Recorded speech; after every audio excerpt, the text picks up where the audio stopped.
Yo, what's up YouTube? Welcome back to the channel. It's your boy Bar. We're back once again with another lit video. If y'all new to the channel, don't forget that like, comment, subscribe.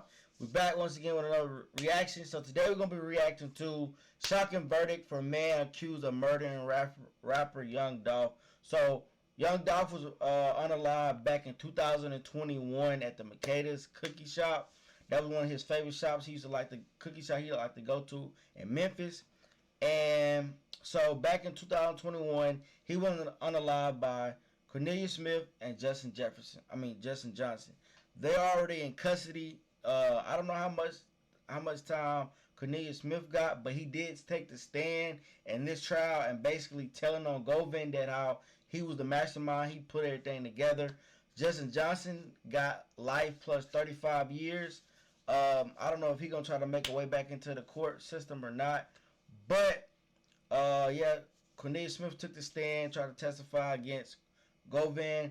But as most of y'all already know, y'all seen on the articles that he got found not guilty. And this is what this video going to be about. We're about to react to his reaction and see how everything planned out. So we're going to get into it and let's go. All right, let's head to Tennessee here. We haven't, online, we've been streaming this trial. This is the Hernandez-Govan trial, accused of being the mastermind in the death of rapper Young Dolph, a Illinois, Chicago-based rapper who was killed in 2021 in a hail of gun. Illinois, Chicago, the mastermind in the death of rapper Young Dolph, a Illinois, Chicago-based rapper who was killed in 2021 in a hail of gunfire. A jury has come to a decision in this case. Let's go in and see what the verdict is. Ladies and gentlemen, have you reached a verdict? Yes.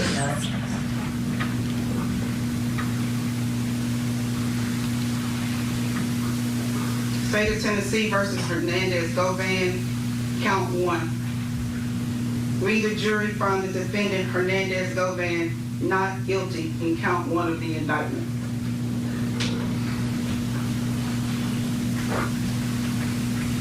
State of Tennessee versus Hernandez-Govan, count 2. We, the jury, found the defendant Hernandez-Govan not guilty in count 2 of the indictment. Ma'am? Court's in session. Ma'am? Ms. Johnson, is this your verdict? Is this your verdict? Yes. Is this your verdict? Yes, ma'am. Is this your verdict? Yes. Is this your verdict? Yes, Your Honor. Is this your verdict? Yes.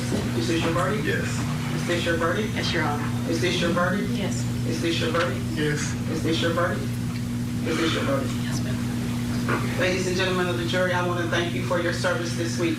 You've done exactly what the court asked you to do, which was to sit, listen to all the proof, and come to a decision. You are excused. Thank you. Jury's excused. Thank you. Excuse me? Go ahead, John. Court still in session.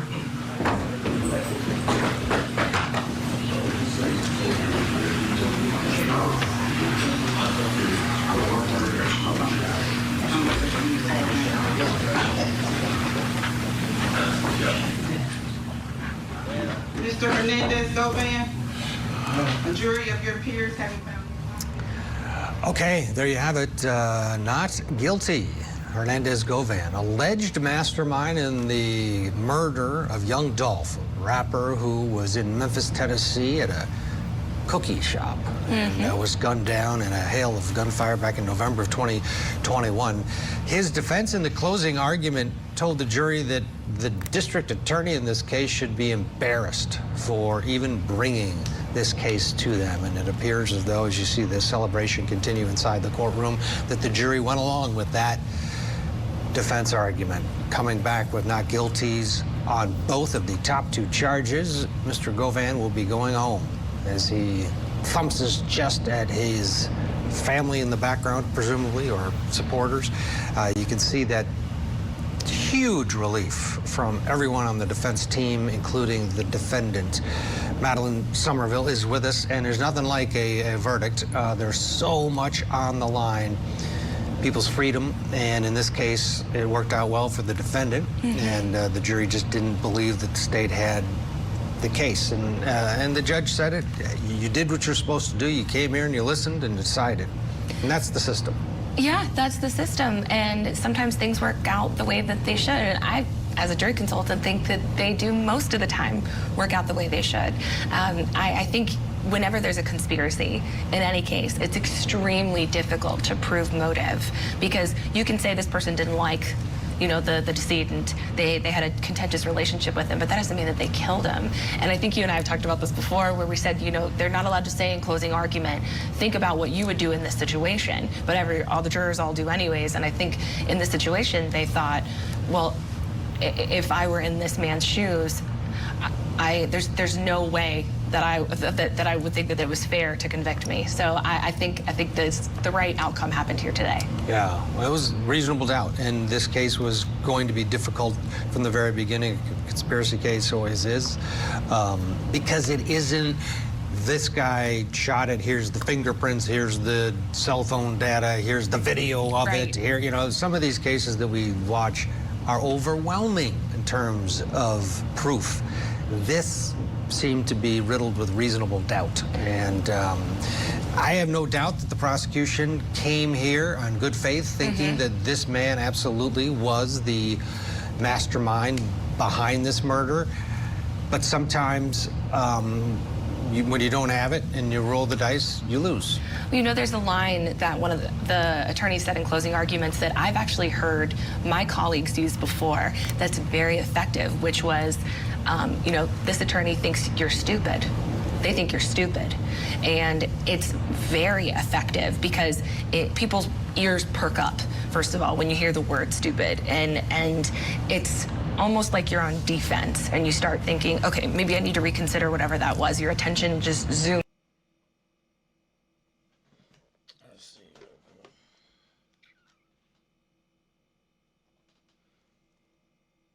So that's the end of that little clip of him showing that he beat the case.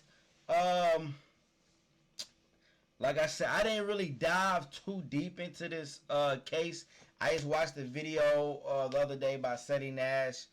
And he had a great point when he was telling that the reason that he got off is because the Memphis police detective, they didn't do what they were supposed to do. Basically, they didn't go check the security cameras. They didn't do follow-ups. They never questioned Big Juck. It's a lot of stuff where they went wrong at, and like he was saying that he feel like that a lot of them might have been on a payroll.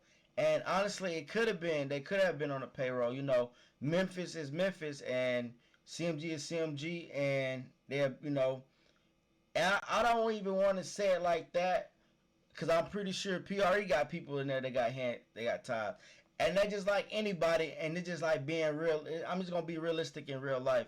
So that's just like if, for example, if somebody do something in whatever city y'all in or whatever.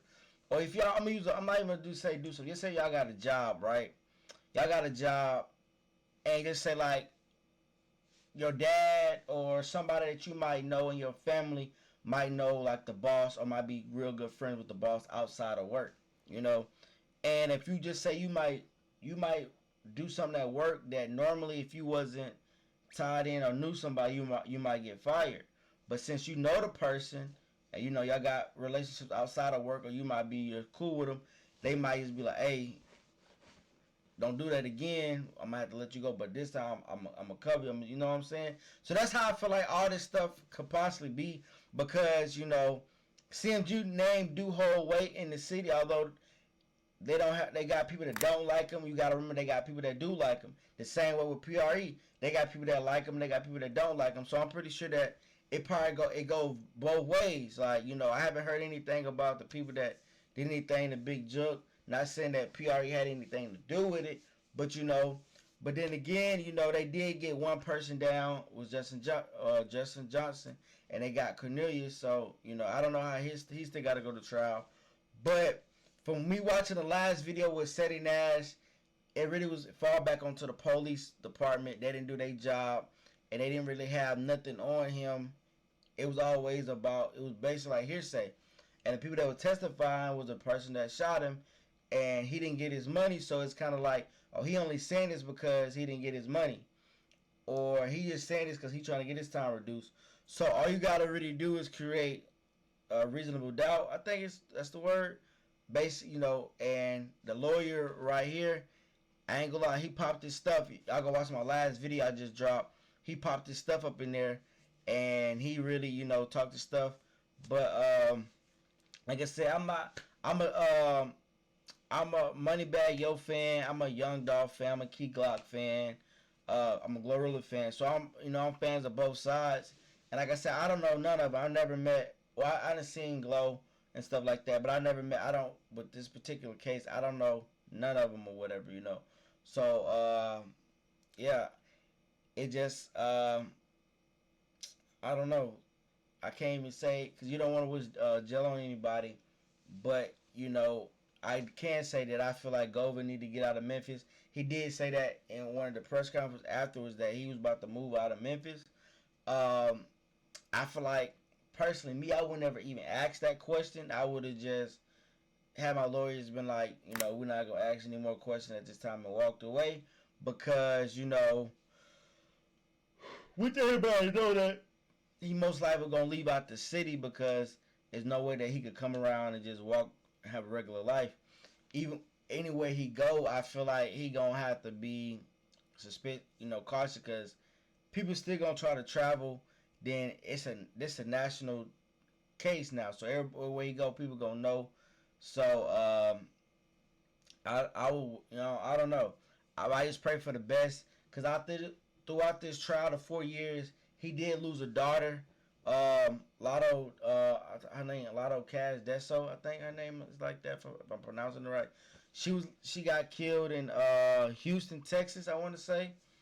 A lot of people say it didn't have nothing to do with the Dolph case or anything like that. It was something that she had going on her own, because she was a rapper. But so he lost his daughter through all this. So that could be part of his punishment, and God, give him a second chance at life. So, but like I said, it's been crazy this year. They've been cracking down on some big cases, like Thug got out this year. I want to say it. I think it was this year. Then they put Queso in jail. Now this happened. So everybody's got to stay prayed up, stay out the streets, bro. They don't lead you nowhere but to jail or to the grave. But yeah, I hope y'all enjoyed the video. Y'all tell me if y'all like these videos or not. Y'all tell me if y'all feel like he should have been indicted, or do y'all feel like that there was a fair trial. But anyway, y'all stay tuned. Hit the like, comment, subscribe, turn the bell so you'll be notified when I drop some more lit bangers. Your boy Bari, we out. Gang.